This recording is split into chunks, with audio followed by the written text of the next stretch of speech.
Greetings, Orange Army. My name is Unonzigele Logankosi, and I am your host for the special edition of In Conversation here on UJTV. So you're probably wondering where we are at today. We are at Level 6 at the library at Auckland Park Kingsway campus, and we are broadcasting on the launch of the World Happiness Report Day at our institution. So you do want to find out, because we will be engaging with the panel who actually launched the report here in Africa for the first time on our soil.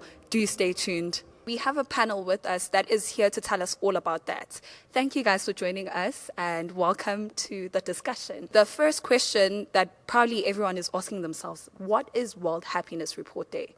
Can you please tell us more about that? World Happiness Day is the annual global day in which we celebrate happiness, and that coincides with the publication of the World Happiness Report, which is an annual ranking of countries on happiness. Part of what's really cool about it, I think, is that it came out of a UN General Secretary decision to support happiness. So this is United Nations saying that we want to put happiness at the center of decision making, or at least elevate it compared to previous metrics. Very insightful indeed. So we are finding out that Africa is launching this event for the first time on African soil. So may you please kindly tell us what this means, what this milestone means for Africa as a whole, and how do we navigate going forward with it? Well, for Africa, this is really important. If we look at Africa and we look at the happiness worldwide, and I just want to say happiness, not happiness, life satisfaction or life evaluation, quality of life, we can see Africa is right at the bottom. So we, not right at the bottom, there's a few countries lower than Africa, we're not proud about that, but we really need well-being or quality of life to increase. So the fact that we are launching in Africa just places some focus on Africa, and I think not only for developing well-being, but also showing what Africa is really good at. For example, our social capital, social relationships. So it gives a little bit of, and the happiness, the emotional happiness of the African people, the Ubuntu. So it's just putting the spotlight on Africa. Okay, I appreciate you mentioning the concept of Ubuntu. I want to know, because we all know that South Africa is facing deep socio-economic challenges, right? So, and it has been ranked third in Africa with life satisfaction back in 2023. So what key factors contribute to this paradox, and how do the concepts like Ubuntu and community trust play or influence this trajectory? Yeah, so life evaluations, so when you rank or rate your life in terms of best possible life and worst possible life, it's very dependent on economic conditions.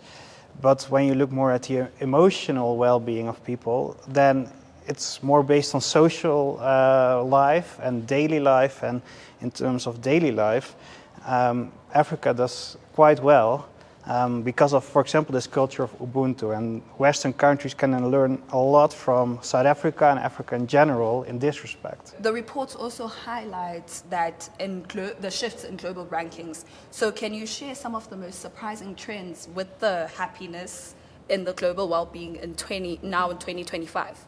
Well, I'm going to give you some of my colleagues a chance on the global side, but on the Africa side, there are some interesting facts. For example, Egypt now is part of the bottom 10 of Africa that we didn't expect. Libya is number 2, which is fantastic. South Africa dropped 1 place, but I want to mention this is a rolling average of 3 years. If we actually consider the annual figures, South Africa performed better. So there's a positive. Globally, you must ask the guys from the rest of the world, our European and American colleagues.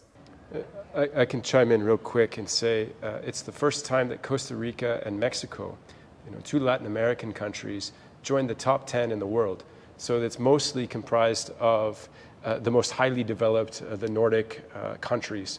But this time, these 2 Latin American countries joined. And I believe that they may have some commonalities with some of the strengths that were already mentioned about community So there's an emphasis on family and social relations broadly. And so they may be an example that Africa and other countries around the world can learn from. Some of the countries that may be surprising, like the United States, has really dropped. So it is the lowest level it's ever been and has been declining since the beginning of measurement, the beginning of the reporting in 2013. Okay, thank you so much for the lovely insights. Now, for the last question, I feel like everyone can get to answer this one.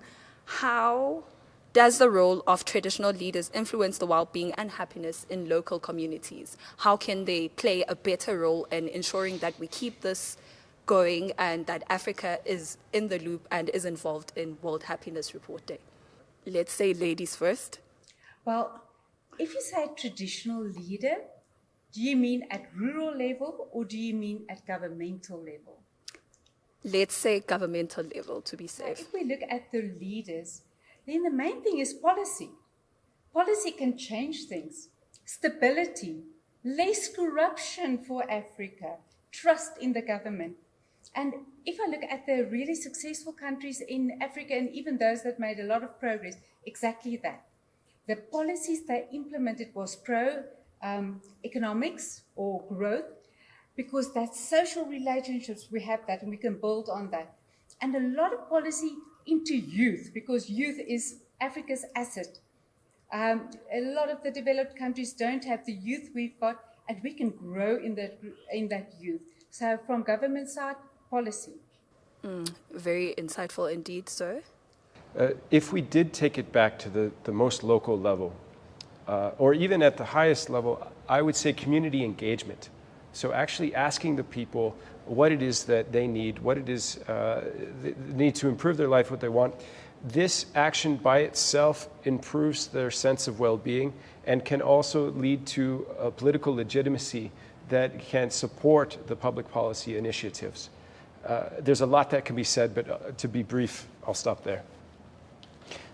Yeah, and that's exactly what I would also want to say is participation, giving people a voice, also in their local communities. And that's why we see that also people in more rural areas can be quite happy because they feel in a safe local community, and that is very important for happiness. When we look at leadership, I think that leaders are particularly important in shaping the conditions for a good life. But also if you look at leaders, I think what they should do is, first of all, support the people, connect the people, but also inspire the people a little bit. And I think that can be improved in modern leadership. And that, ladies and gentlemen, is how we wrap up today's episode of In Conversation Special Edition with myself, Unontsigelelo Nkosi, here at the World Happiness Report launch at APK. Do like, comment, and subscribe, and stay happy. Danke.